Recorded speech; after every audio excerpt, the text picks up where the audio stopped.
to your point, I would say there's nothing more studied in the world absolutely than Black people. And I'm thinking from like Sarah Bartman to Henrietta Lacks to how we observe people on a daily basis. Black people, we are dissected in every single way. If you go onto any medical journal, Google Scholar, and you put in black resilience, Black pain, Black bodies, Black mental health, like Black dementia, it is there. People don't study other cultures as much as they study Black people, number one. And we are, I would say, in the global diaspora, more welcoming than other cultures. 1,000%. And so a lot of times, because we do not gatekeep, and I would say because we don't have the inherent need to dominate other cultures, we are more welcoming to other folks. And so we bring people into our communities and our spaces. And so we allow people to build. We're like the indigenous folks. Right? Like for Thanksgiving, we give you this turkey, we help you to live, and then next thing you know, we don't got no slaughtered and enslaved and moved on. Yeah. And I think that's part of it. And other cultures do gatekeep. Like we know, like as Black people, we can't go to certain religious centers. We can't go to certain community days because people are gonna be like, why are you here? Right. Right. We're going to get those looks. We're going to get people moving their kids away. We can't even go to the Country Music Awards. we can't even go and perform there. Why are you here? That right? was so funny. And so I think it's different for us because we don't study other cultures the way they study us. Like, because my last point is across the world, you will always find somebody who can mimic a Black woman, no matter the culture. Wow. Like, even if they don't even speak English, you can find somebody who will mimic what they think a Black ghetto woman is. Wow. Now, so the question I have for you, and just to coincide with you, in this article that is referenced by the CNN, they reference an article by a woman named Lauren Michelle Jackson, who was, I guess, the first person to talk about this digital blackface. And it says it includes displays of emotion stereotyped as excessive. That's what you just mentioned, right? So happy, so sassy, so ghetto, so loud, but we're not afforded subtle traits or feelings. Many white people choose images of Black people when it comes to expressing exaggerated emotions on social media. But like you said, not for other things. It's just these exaggerated yes moments. Those are the things that you use.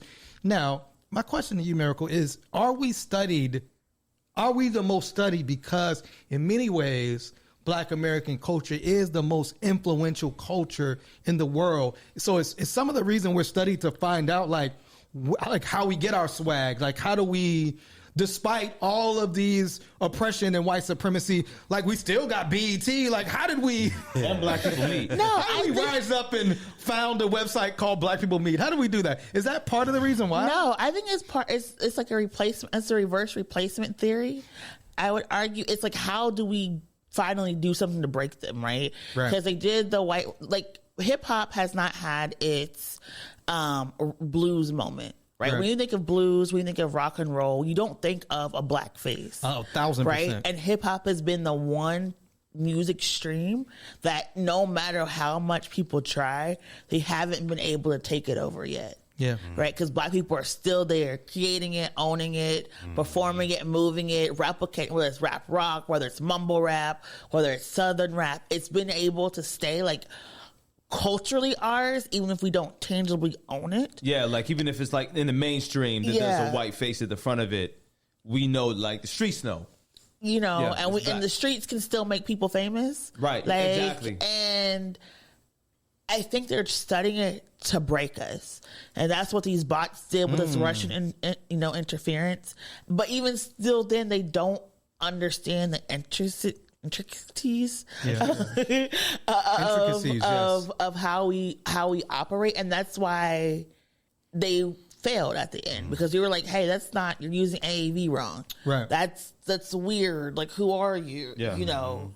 And because of that we were able to like kind of clamp down, but I don't think it's positive. I think it's going to be other people's undoing, because now other communities try to use these fake bots like, oh, see, black people are racist or black people are bigoted, and they're trying to have those other communities fall trapped to it.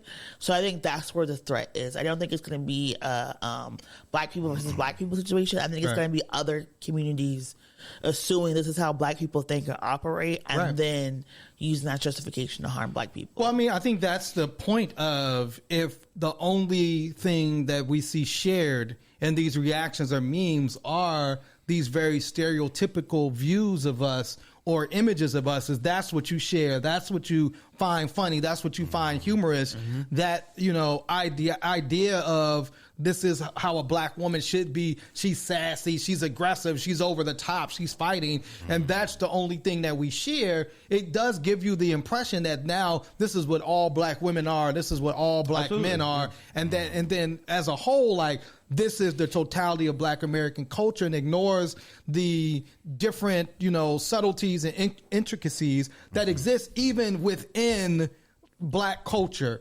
Even at this table, like, all of us have different ideas or things that we love about Black culture, don't like, accept, reject. But you'll look at us and, you know, obviously, to our caller, we were all monkeys. Like, we we all fall into that. Like, the go best friend girl. Right. You know what I mean? Like, yeah, she created something. And it's like, and the thing is just like, do you see these boardrooms? Do you see these think tanks and these writing rooms, these newsrooms? Do they reach out to these people for taglines and headlines? Like, if they can create this, what else do they create? No, they don't. They don't reach out to them. No, and they don't check. They don't do any type of reciprocity or kickback for pirating the culture. And go ahead. There was been a bunch of articles about like the influencer deals, and how a lot of Black influencers are getting like a fifth or an eighth or a tenth of what white influencers are being offered. And I know we just had the horrible TikTok hearing at the Capitol, but there was also issue with TikTok taking down Black creators' content and hiding Black creators' content because they didn't understand